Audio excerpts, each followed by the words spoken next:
one from me. I guess, Brandy, you said the resident who passed away last night was from a different county. Can you tell us which county they were from?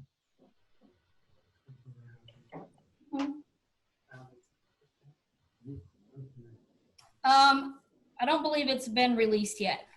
Okay. We just know that they are not an Echd County resident. Okay. If it's the same individual that we got information on, they're not an Echd County resident. Okay. Anything else, everybody? I got one more question.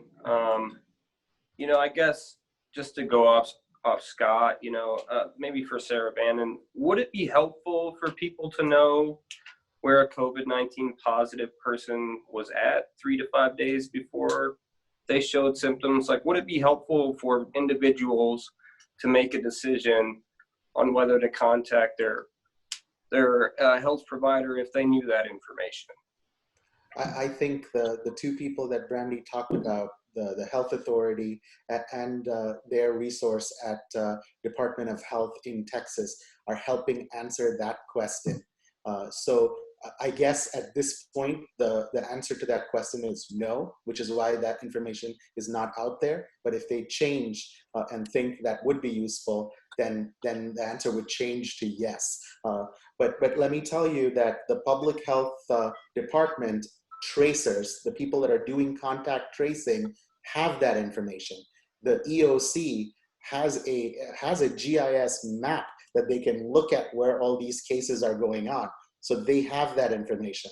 The question is whether or not that serves any purpose to public health. And that's a decision day to day that those people are making. But don't you think, Dr. Sarah Bannon, that it was useful that HEB let us know that it had an employee on the west side? I mean, they fessed up. The health department still hasn't confirmed that. They let us know they had an employee in that grocery store and let us know the dates. Are you saying that's not useful and helpful? We do not have information on that individual at the HEB.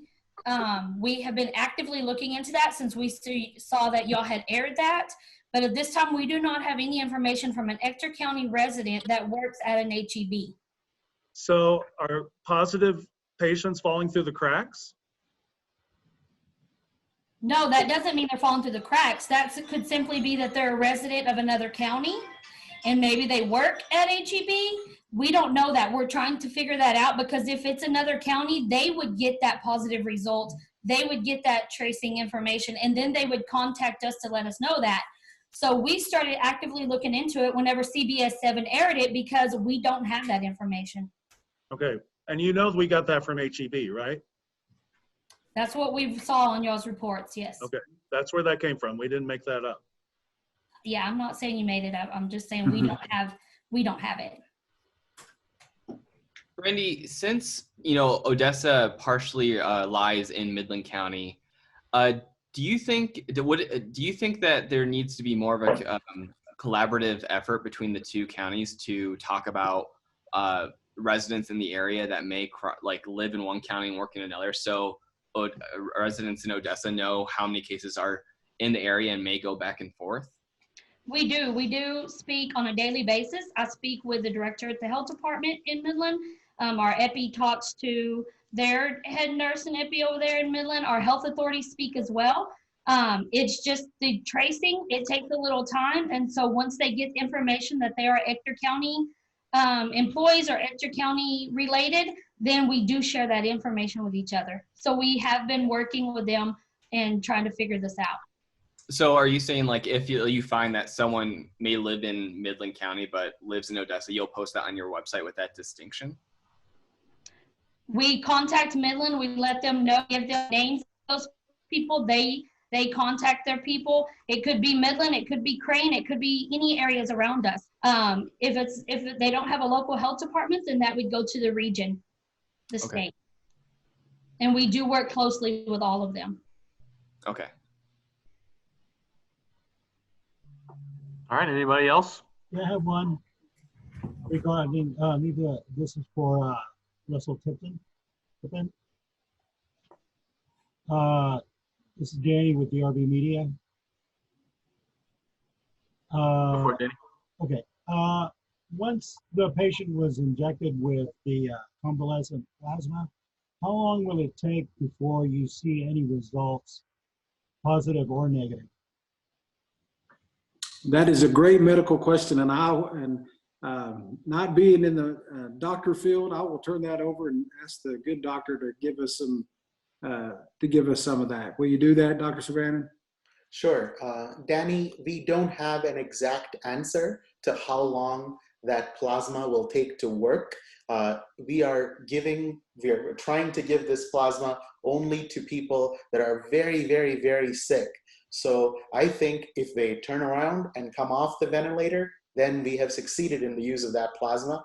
If they don't, then we haven't succeeded. And that response time, from a scientific standpoint, it's almost immediate. When you give the plasma, the antibodies are in your blood, and you'll see that it's going to either get better or not get better. But from an experience standpoint, there isn't enough data to say this is how many days we'll have a result by. So what would happen, what would be the negative side of it? What would happen to the patient if it doesn't work? There should not be any negative side effect.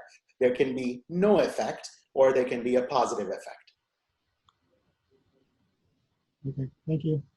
I think it's pretty, what do you call that? I guess it's technology, pretty, advancement in the care to be able to take it from a positive recovered patient and put that in a patient right now.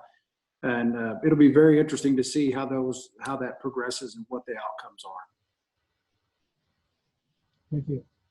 All right. Anybody else? Final questions?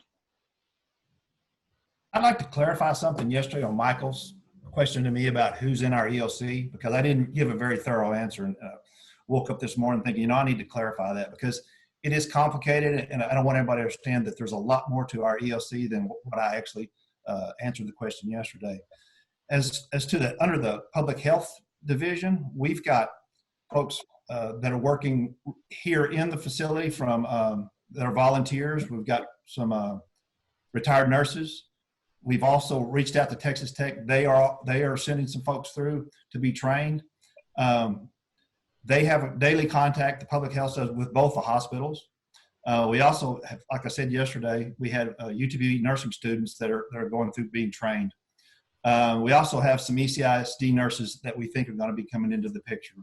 Our finance and logistics section, both of those are operating virtually.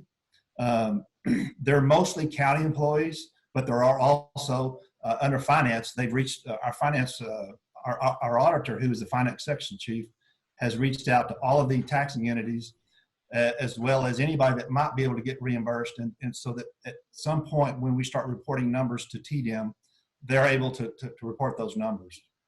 Our planning section, like I said, is here. It's mostly made up of Odessa Fire and Rescue folks. Our operations section is another one of those that's very complex. We have quite a few folks here within the EOC, mostly Odessa Fire and Rescue, but it also has law enforcement. And in that law enforcement, we also have an ECISD police officer. They reach out daily to all the different entities that have law enforcement. And we have resources where we're looking at the daily the count of our prisoners at our law enforcement centers within the county. Probably the most complex piece that I did leave out, I didn't really mention very much, was the medical piece. Has EMS, which are on site. We also have daily coming through ORMC representatives and medical center hospital representatives. But I think the point that's really important is that both RMC and MCH have command posts or EOCs set up within their facilities.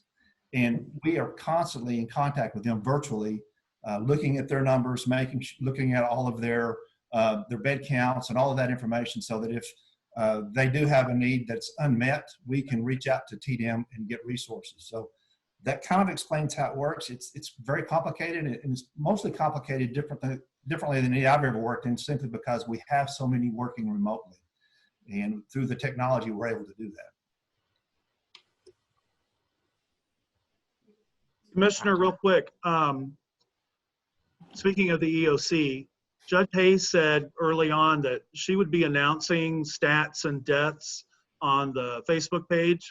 We haven't seen her for the last couple of weeks. Where's she been? You got to realize I'm the deputy IC here, and so she's kind of delegated some of this to me. She's also still a county judge, which means she's doing probates and things of that nature, but she's also running the county. And so she decided to let me take this over for her.